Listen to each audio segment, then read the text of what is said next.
Angular momentum in case of rotation about a fixed axis. Consider a rigid body rotating about a fixed axis. Suppose this is the rigid body which is rotating about this fixed axis, that is the z axis.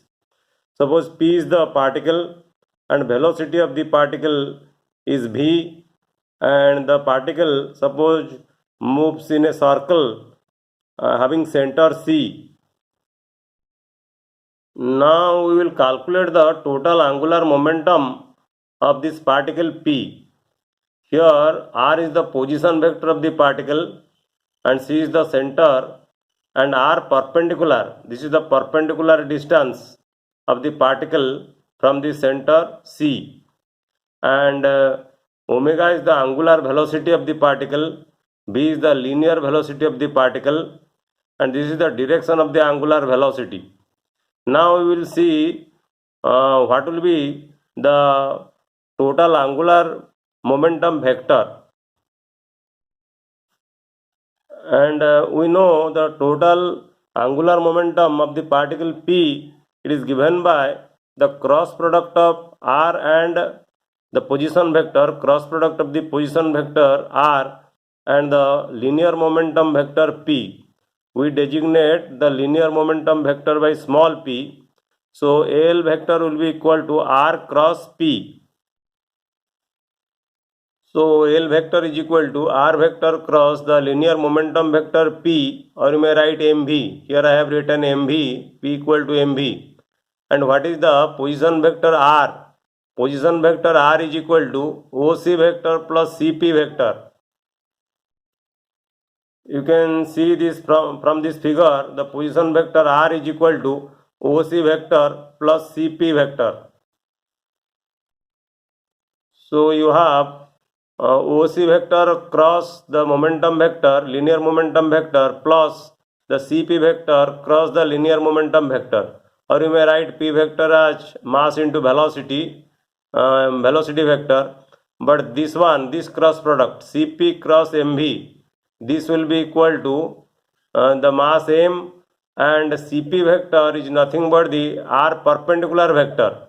You can, from the figure you can see this vector CP vector is the r perpendicular vector, and if you substitute v equal to r omega, then this will be equal to r perpendicular into, for omega I have written omega, and the direction of this vector CP cross MV vector, this will be along the z axis. You can verify this from this figure. This is the direction of the CP vector, that is the r perpendicular vector, and this is the direction of the momentum vector, linear momentum vector, or the direction of the linear velocity vector. Suppose these two vectors are in the xy plane, so their cross product will be along the z axis. So this will be the direction of the LZ. I have written the component of the angular momentum along this z axis. I have written it LZ. So the total angular momentum vector L have two components.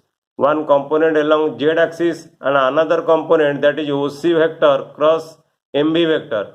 And this vector will be perpendicular to the LZ vector. Now you will see it from the figure. In this figure you can see OC vector is along the z axis, and MV vector, this is along this direction. Suppose this is the y axis, then the cross product of OC and the V vector will be along this line.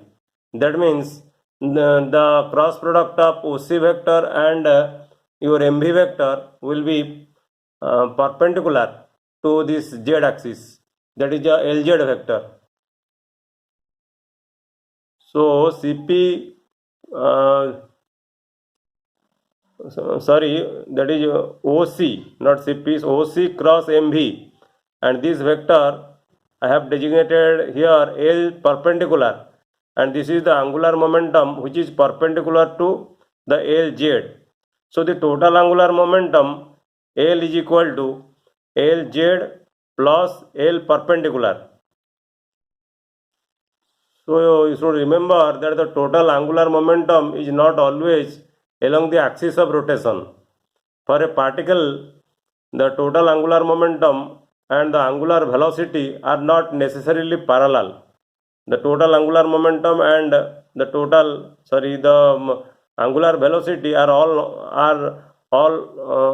both are not necessarily parallel. But in case of translational motion, the angular momentum vector, the linear momentum vector and the linear velocity vector, they are always parallel. You mark the difference. And when the total angular momentum vector and the angular velocity vector, that is L and omega, are parallel, if L perpendicular component, this component will be equal to 0. If L perpendicular component will be equal to 0, then L and omega, they are parallel. Now we will see when this component will be equal to 0. For a single particle, we will write L equal to Lz plus L perpendicular. But for a system of particles, we take the sum on the two sides and we will get L equal to capital L vector, that is equal to Lz plus L perpendicular vector. Now consider any arbitrary particle, suppose P, and suppose Vi is the velocity of the ith particle. For symmetric bodies, for every particle which has a velocity Vi, there is another particle of velocity minus Vi. For symmetric particle, you will get another particle here having velocity minus Vi, which is located diametrically opposite to to this particle C, and it is diametrically opposite to the particle to this particle, and both have the common center C. So for the symmetrical rigid bodies, the L perpendicular component will be equal to 0, and only you have component of L along this axis. Thus, for symmetric bodies, for every particle which has a velocity Vi, there is another particle of velocity minus Vi located diametrically opposite in the circle with center Ci. So in this case, this component will be equal to 0 and the angular momentum will be only equal to Lz. That is why for calculating the moment of inertia, when the body rotates about a fixed axis, we basically take symmetric bodies.